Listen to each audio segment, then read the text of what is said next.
So first of all, I want to thank everyone for coming here today. The reason why we called this press conference, typically we put out a lot of press release when we need the community to stay vigilant, stay aware, and be safe.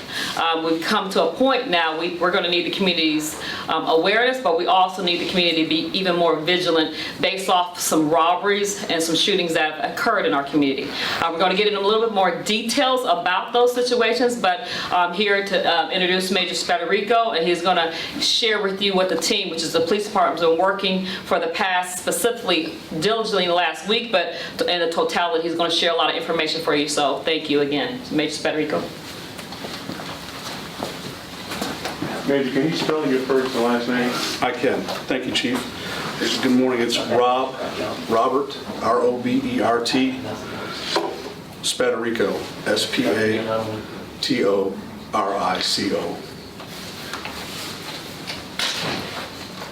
And Major? I'm a major in the Investigations Bureau. Good? Yeah. All right. Good morning. Thank you, Chief. As Chief Hawkins said, my name is Rob Spaterico. I am a major over the Investigations Bureau here at the Fayetteville Police Department.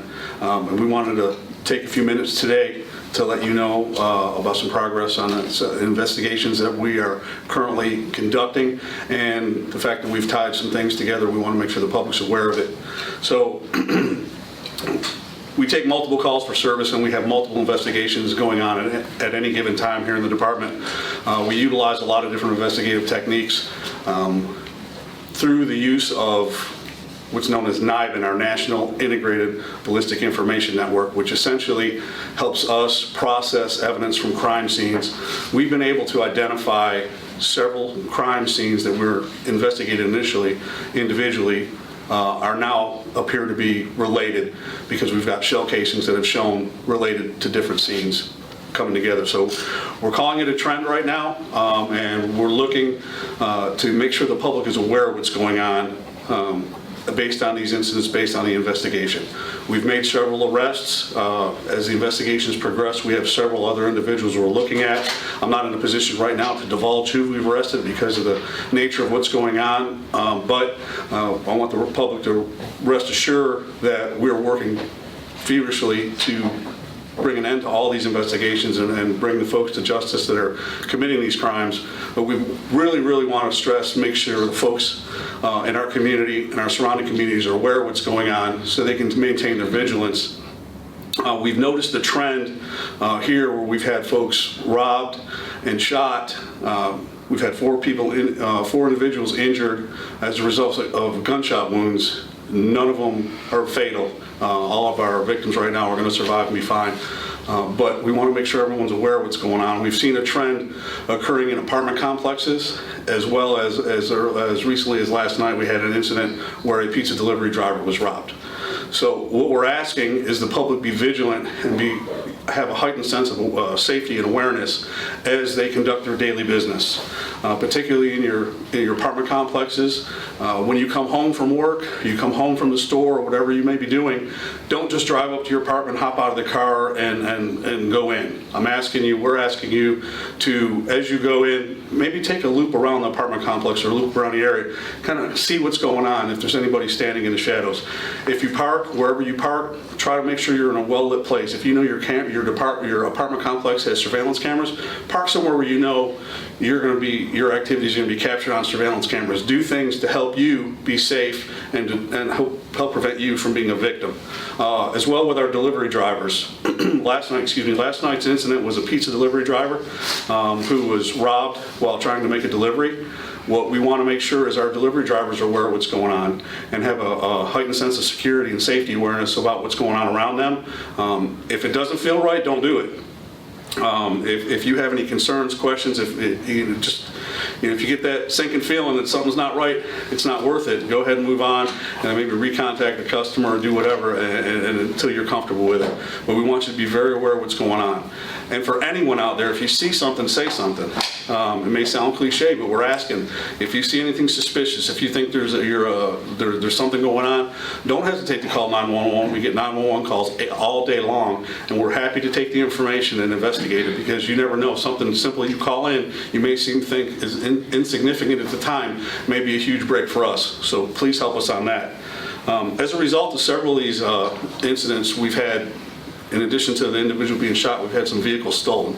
Some vehicles have been recovered. I have some information as we move along. I'm looking for the public's assistance to help us, one, with any information they may have about these crimes, where if you've seen what happened, you may have some information. Again, call us. We're also looking for 2 vehicles that have been stolen as a result of 2 of these incidents. One is I'll release this to give copies to the media folks here. We're looking for a 2020 Toyota Corolla. It's gray in color and it has Pennsylvania registration. The Pennsylvania registration is John JGZ 7911. John George Zebra 7911. That vehicle was taken at gunpoint. Additionally, we're looking for a 2020 white and colored Nissan Versa. Okay, the Nissan Versa was also taken at gunpoint, and it has a North Carolina registration of HDT 7629. Are these vehicles that look like this, or is this picture of the actual? These are standard copies. Yeah, it's not the copy, a picture of the exact vehicle, but they're standard factory vehicles. To the best of our knowledge, there's been no customization or anything, so they should look like a standard vehicle off the lot. So if you have any information on those, you can contact the police department directly, or you can contact, if you want to contact us anonymously, you can contact us at our Crime Stoppers line at 483-TIPS. That's 483-8477. If you do that, any information that we get from you will be, your identity will remain anonymous, and if we're able to use your information to make an arrest in the case, there's a good chance you can get a reward from Crime Stoppers. So we look for any information we can get from the public on any of these. And I want to reiterate, please be careful, please be aware of what's going on, and please look out for your personal safety. If you have any information or you see something suspicious, please feel free to contact us. We're there for you. Do you have any questions? Yeah. So how many, you said you made several arrests. How many suspects do you think you're looking for, even though you can't tell us who you are? How big a crime? Well, the investigation continues to evolve. We have 2 suspects in custody, but we do have several other suspects right now that we're looking at, and we'll call them persons of interest. So I can't give you a hard number because it continues to change as we interview folks and we continue to look at surveillance video. We find more, and we're saying this person may be involved, and then we exonerate another person based on what's going on with the investigation. But we know there's several. So based on the information you've been able to find, you see a link between these crimes because of shell casings.